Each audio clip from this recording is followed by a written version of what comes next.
उसूलों पे जो आंच आए तो टकराना जरूरी है। उसूलों पे जो आंच आए तो टकराना जरूरी है। अगर जिंदा हो तो जिंदा नजर आना जरूरी है। दलितों का बहुत बड़ा इस देश की में जो अभी जो स्थिति है, दलितों को डरा करने वाली सरकार सत्ता पे बैठी हुई है। दलित असुरक्षित महसूस कर रहे हैं। बहुत लकी हैं कि ऐसे राजनेता के संरक्षण में है मैं, जिन्होंने कभी घुटने नहीं टेका, जिन्होंने समाजवाद की बात की, जिन्होंने जेपी लोहिया, कर्पूरी और बाबा साहब की बात की। इस देश में जिस तरह से अभी मीटिंग्स हुए हैं और इस देश में जो चट्टानी एकता देखने को मिल रही है, ये इस केंद्र की सत्ता हिल रही है। और अध्यक्ष महोदय, महबूब बाबू अब स्थान ग्रहण करें। बहुत बहुत बहुत अच्छा बोले हैं, बैठे जाए।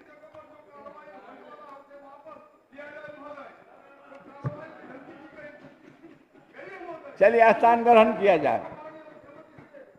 संगीता जी अपना आप भाषण शुरू करें। बहुत बहुत धन्यवाद माननीय अध्यक्ष महोदय। नगर आवास विभाग के अनुपूरक पे विनियोग विधेयक के अनुदान मांग पर मैं बोलने के लिए खड़ी हुई हूँ। मैं बहुत बहुत धन्यवाद देना चाहूँगी हमारे राज्य के विकासशील विकास पुरुष माननीय मुख्यमंत्री जी, माननीय उप मुख्यमंत्री जी, मुख्य सचेतक महोदय, माननीय मंत्रीगण कि आप सभी ने मुझे अवसर दिया बोलने के लिए। एक बहुत ही महत्वपूर्ण विषय पर आज चर्चा हो रही है, नगर विकास आवास विभाग पर।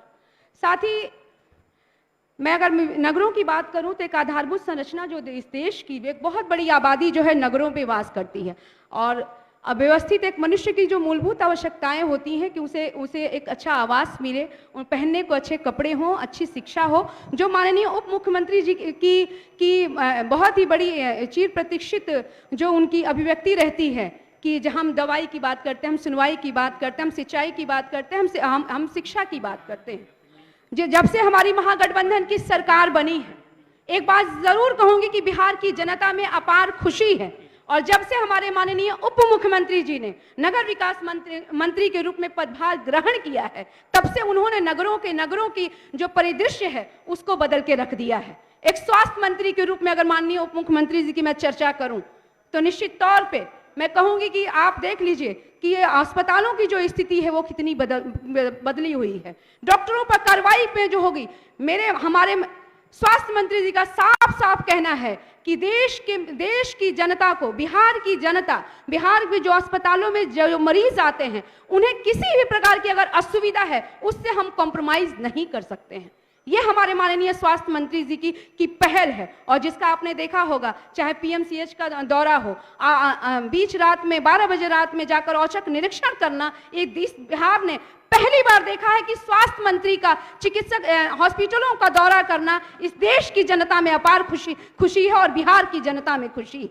नगर विकास की मैं बात करना चाहूं तो जो ड्रेनेज सिस्टम की अगर हम बात करना चाहते उसमें काफी काम हो रहा है। सड़कों की अगर आवागमन की बात करना चाहेंगे, मैं मोहनिया विधानसभा से आती हूं और मोहनिया में हाल के दिनों में एक बहुत बड़ी दुर्घटना हो चुकी। नगर के बीच से ट्रकों की आवाजाही होती है और 3 लोग ट्रकों की वजह से ट्रक के सड़क दुर्घटना में मारे गए हैं। तो मैं चाहूंगी कि जल्द ही अगर मोहनिया में अगर बाईपास बन जाता है तो निश्चित तौर पे एक जो जाम की समस्या है और दुर्घटना से ना मोहनिया की जनता को सुरक्षा मिलेगी। मैं अपनी विधानसभा नगर के रूप में अगर मोहनिया और नया नगर बना है कुदरा, जहाँ पर एक बहुत बड़ी आबादी रहती है, तो बहुउद्देशीय भवन नहीं है हमारे मोहनिया में। अगर हम चाहेंगे तो हमारे नगर में अगर मल्टीपर्पज हॉल के रूप में अगर बन जाए तो जिस तरह से हम देश विकास कर रहा है और विकास पुरुष के रूप में हमारे मुख्यमंत्री जी और हमारे उप मुख्यमंत्री जी हैं, तो थोड़ी सी मैं चाहूंगी कि उसरा का रोड है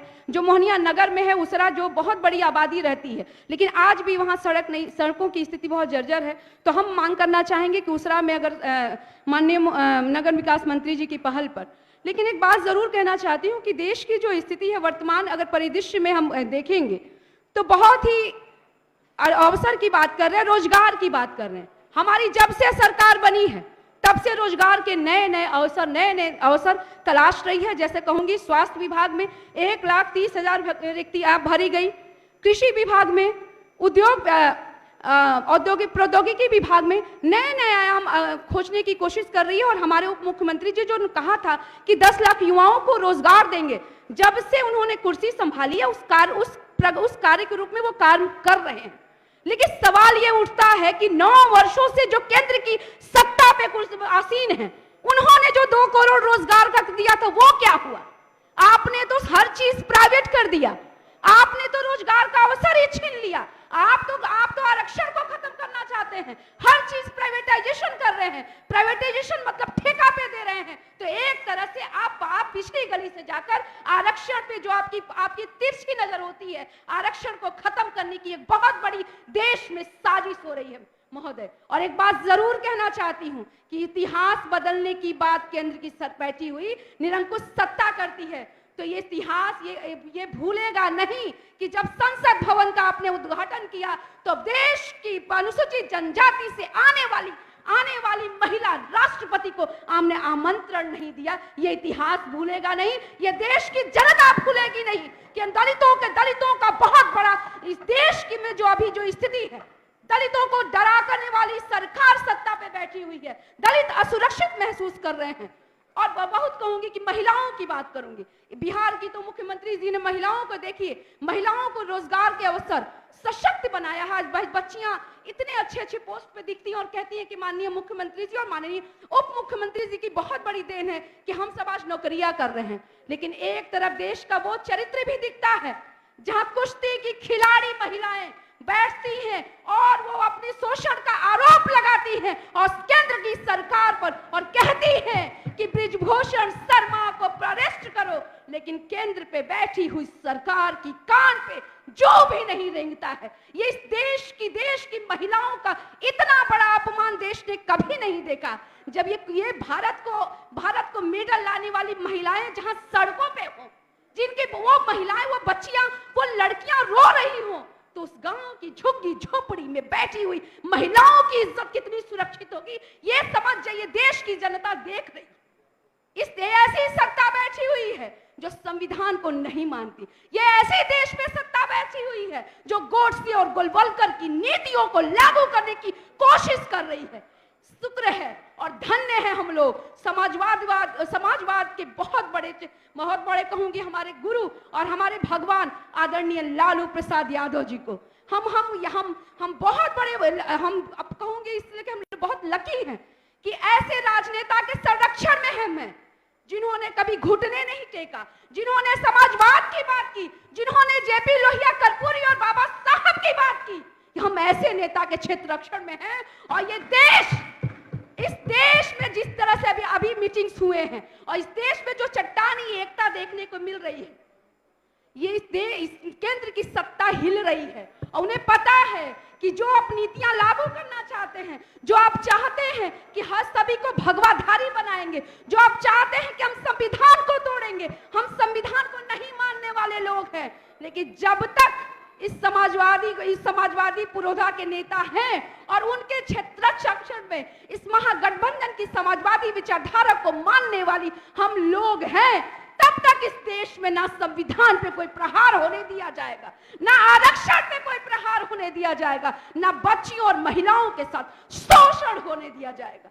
ये महागठबंधन की सरकार का एक बहुत बड़ा संदेश है। माननीय अध्यक्ष महोदय, एक बात जरूर कहूंगी कि जब से महागठबंधन की सरकार बनी है, एक गरीब व्यक्ति भी कहता है कि हमारी सरकार, एक रिक्शा चालक भी कहता है कि हम स्वतंत्र वातावरण में, क्योंकि हमारी सरकार है, हमारी बात सुनी जाती है। हम उस और आदरणीय लालू प्रसाद यादव जी की अगर हम लोग चर्चा करें तो देश की झुग्गी झोपड़ी में बैठे वाले लोग, जब से महागठबंधन की सरकार बनी है और जब से हमारे माननीय मुख्यमंत्री जी और आदरणीय तेजस्वी प्रसाद यादव जी ने जब से कुर्सी संभाली है, तब से उन लोगों ने आस की दृष्टि से देख रहे हैं। और जब से सरकार बनी है, बहुत प्रतीक्षित हम सभी काम कर रहे हैं। एक बात जरूर कहना चाहती हूँ माननीय संगीता जी, अब आपका समय समाप्त हुआ। एक मिनट सर, उसूलों पे जो आंच आए, ये केंद्र सरकार की उसूलों पे जो आंच आए तो टकराना जरूरी है। उसूलों पे जो आंच आए तो टकराना जरूरी है। अगर जिंदा हो तो जिंदा नजर आना जरूरी है। बहुत बहुत धन्यवाद।